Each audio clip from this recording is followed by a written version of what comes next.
Ya, hitungan kita kan Amar ini kan mulai ditahan kan Oktober 2023. Nah, sekarang udah mau masuk lagi Oktober 2025. Berarti Amar sudah menjalani hukuman 2 tahun. Nah, tuntutan jaksa kan 12 tahun. Nah, keputusan Mahkamah Agung itu kan 4 tahun. Berarti Amar udah menjalani 50%. Nah, otomatis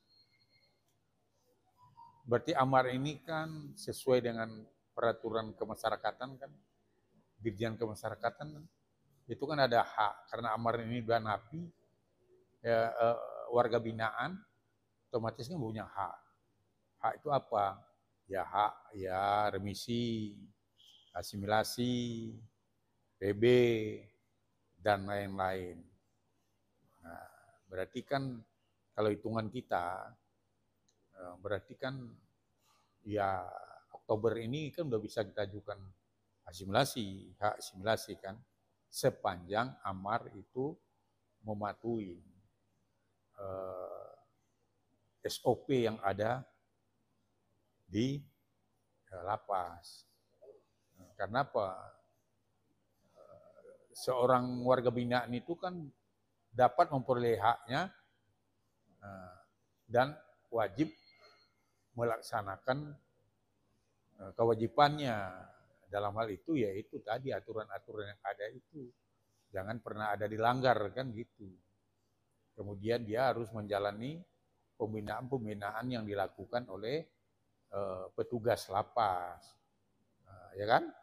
Kemudian juga dia akan menjalani semua apa yang diatur dalam SOP-nya lapas.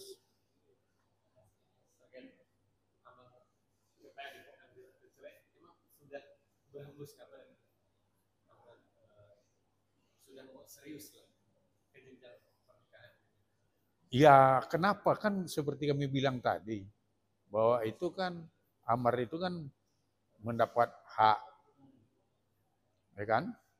Nah, jadi kan kalaulah seandainya ya dia bisa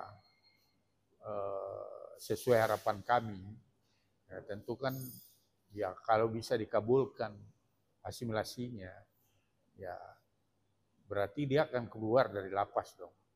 Otomatis kan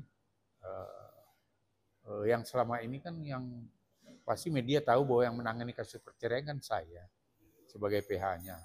Otomatis kan saya itu harus mempertanggungjawabkan pekerjaan saya kepada Amar sebagai klien. Nah, berarti kan yang pertama yang akan ditanyakan Amar tentu haknya itu yang ya tentang hak akte cerainya karena itu sangat diperlukannya. Nah, kemudian juga di situ saya ambil juga kan keputusan ingkrah. Nah, keputusan ingkrah itu apa gunanya? Ya karena kan di situ di pasal di poin 3 di petitum poin 3 itu kan ada di situ masalah hak asuh karena Amar ini menikah dengan mantan istrinya Iris Bella kan ada 2 anak kandung yang ada, ya kan? Nah, karena ada diatur di petitum itu hak asuh, bahwa hak asuh memang di tangan Iris, tapi kan ada akses yang seluas-luasnya diberikan kepada Amar untuk mengasuh, membesarkan anaknya bersama. Nah, tentu nanti dasarnya kan itu. Keputusan ini kan yang jadi dasar nanti bagaimana aturannya, nanti bagaimana Amar menjenguk anaknya, menjemput anaknya, mengembalikan ke sana atau membawa anaknya bermalam di rumah. Nah, ini kan dasarkan dari keputusan itu. Nah, otomatis ya karena sekarang ini Iris kan udah punya suami. Nah, tentu ada aturan juga etika yang harus dipatuhi. Kok nggak mungkin datang nyelonong aja ke rumahnya Iris, dia kan udah punya suami. Nah ini kan nanti itulah payung hukumnya, aturan itu nanti dipakai kan pasti sesuai dengan keputusan pengadilan yang ingkrah, pengadilan agama Depok itu. Nah disitulah akan diatur nanti tentang hak asuh itu. Nah itulah kenapa kami datang ngambil itu, karena dalam perkiraan kami kan Amar ini kan ya udah hitungan bulan ya, itu dia bisa merasakan udara bebas kalau seandainya dia mematuhi segala aturan yang ada, dan mungkin dia juga harus mempunyai kegiatan-kegiatan positif yang akan menambah, mempercepat dia keluar. Contohnya mungkin dia khatam Al-Quran, kemudian dia mungkin sebagai memberikan bimbingan bisnis YouTube, TikTok mungkin ke para napi lain, semacam supervisor. Nah ini kan akan menambah juga, atau dia nanti jadi pengurus masjid. Nah ini kan menambah nilai-nilai positif yang akan mempercepat dia bisa dikabulkan asimilasinya. Bisa dibilang ini kabar bahagia juga buat Dr. Kamila. Selama ini kan yang sering menjenguk kan Dr. Kamila. Terakhir jenguk kapan nih? Ada obrolan apa? Kalau terakhir itu kan masih di Rutan Salemba. Ya kalau menjenguk dokter itu kan sebenarnya kan Bu Dokter nggak perlu sama saya kan. Karena saya ini kan PH. PH itu kan kalau datang cuma masalah hukum dan masalah hak-hak dan kewajibannya yang saya harus perjuangkan di lapas. Ya kalau yang lain-lain saya ya nggak apa. Kalau Ibu Dokter Kamila kan dia hampir 2 kali seminggu menurut informasinya. Untuk itu ya mungkin wartawan lebih bagus wawancara Ibu Dokter ya.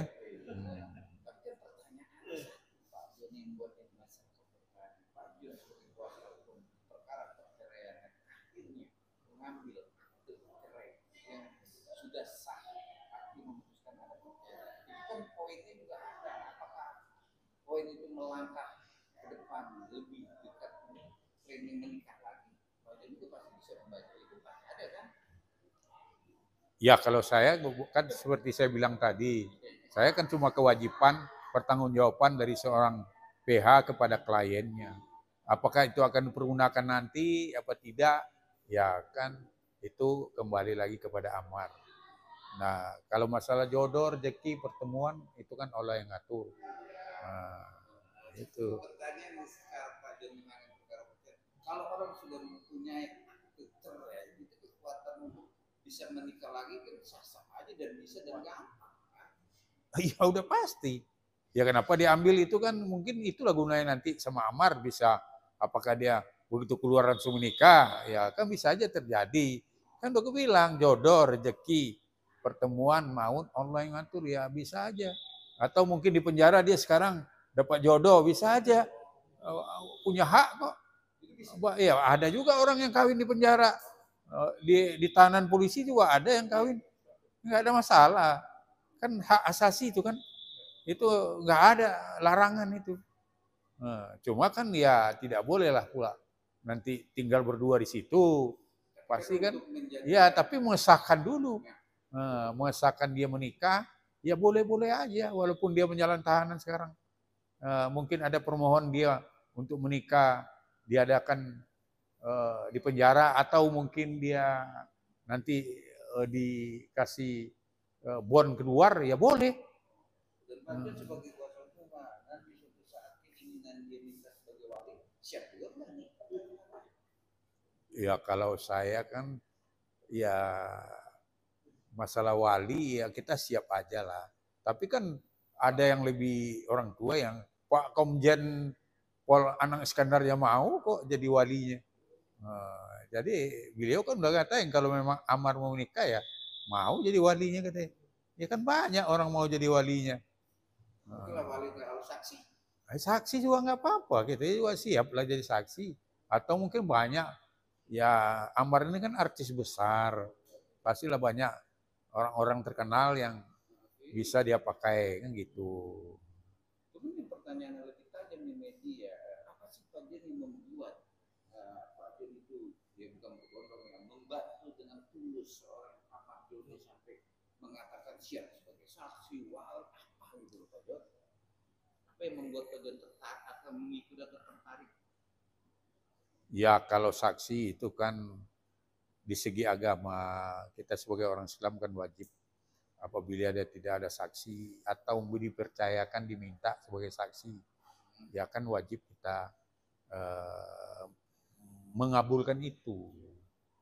Nah, kemudian kalau masalah PH ya kan kewajiban kita sesuai sumpahnya advokat bahwa kita tidak boleh menolak orang untuk memberikan bantuan hukum. Ya kan, walaupun orangnya tidak punya uang sekalipun. Itulah namanya di pengacara itu kan ada sifatnya semacam apa ya,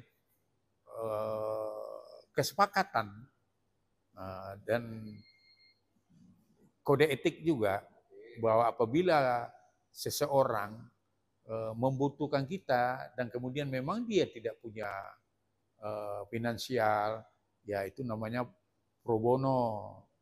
Nah, otomatis itu wajib kita bantu tanpa membedakan dengan kasus profesional lainnya.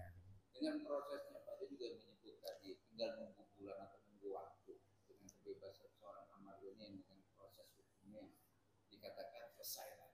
Dengan proses itu, ya kan, Pak John setuju nggak nanti ke depannya lebih cepat lebih bagus dia memilih seorang wanita yang selama ini bukan menolong sih, memperhatikan begitu dokter.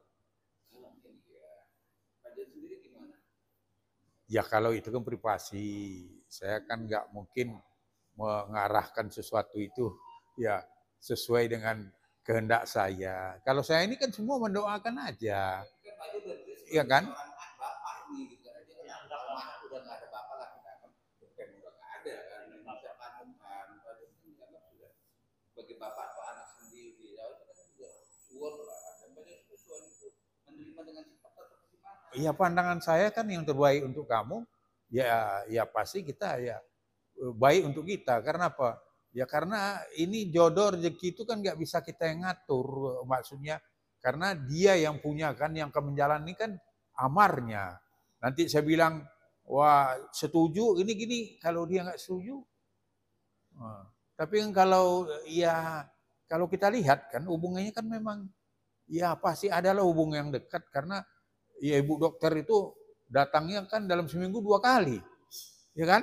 Nah ini kan berarti ya pasti media tahu lah bagaimana kan seseorang yang mendatangi 2 kali itu kan dia membuang waktu, kemudian memperhatikan masalah makannya Amar, masalah kesehatannya dan segala-galanya pasti adalah hubungan dekat. Nah, tapi kan tidak pernah juga saya dalam arti untuk mencampurin gitu. Dan juga mengasih sporting juga enggak juga. Karena mereka kan udah dewasa. Dan enggak mungkin juga kita itu bisa mengarah-ngarahkan, ya tidak bisa. Tapi kan ini seorang wanita yang kita anggap sayang sama ini memperhatikan. Tapi kalau suatu saat berbalik, Pak John juga sebagai kita anggap seorang tua dari Ahmad. Terus kamunya bagaimana? Mempertahankan katanya. Nah, saya bilang kalau kamu mempertahankan ya saya bantu. Nah, ya kan? Kan ibadah dong orang mempertahankan. Ya kan? Ya dengar dulu. Ya kan? Nah, ya habis itu kan ya digugat lah dia memang kan. Ya saya turunlah sebagai PH-nya. Nah, beberapa kali sidang. Nah, hari Jumat saya ketemu, itu kan sebenarnya untuk mediasi. Mediasi kan dibilang hakim sama saya, Pak John, bisa nggak diketemukan langsung prinsipal nih Amar dengan Iris? Mana tahu kita coba, karena Iris itu kan pada waktu itu kan kalau menurut penilaian kita masih adalah rasa cintanya sama Amar. Ya kan, dia kepingin waktu itu cuma minta ketemu langsung dengan Amar tanpa ada pihak apapun. Jadi 3 aja, Amar, Iris, sama hakim. Ibu hakim ketua majelis. Hakim mediasi.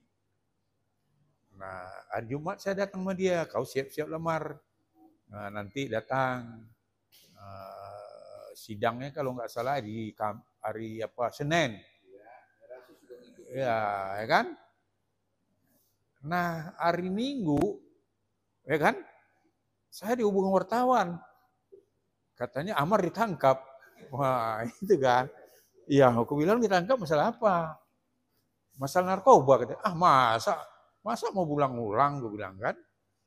Ya benar katanya masalah narkoba. Nah, saya kan pertama bilang bercanda, baru hari Jumat saya ketemu, gue bilang kan. Hari Jumat saya ketemu, gue bilang. Sama Amar.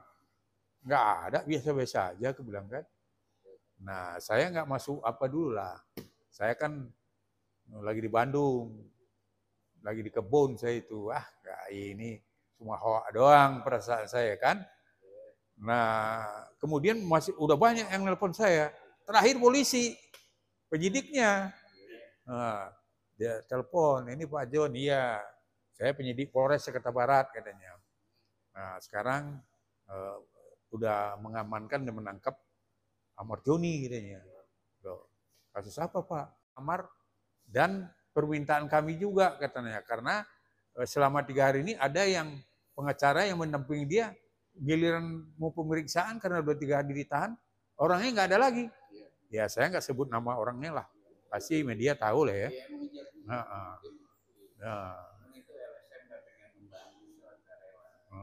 Nah, ya karena satu saya PH-nya masalah perkawinan, kemudian kan ya polisi udah melakukan penunjukan, polisi yang minta ke saya melakukan penunjukan kepada saya untuk jadi PH-nya Amar. Ya saya datanglah untuk menandatangani surat kuasa dan penunjukan dari menyetujui pernyataan bersedia ditunjuk jadi PH-nya Amar oleh penyidik Polres Jakarta Barat.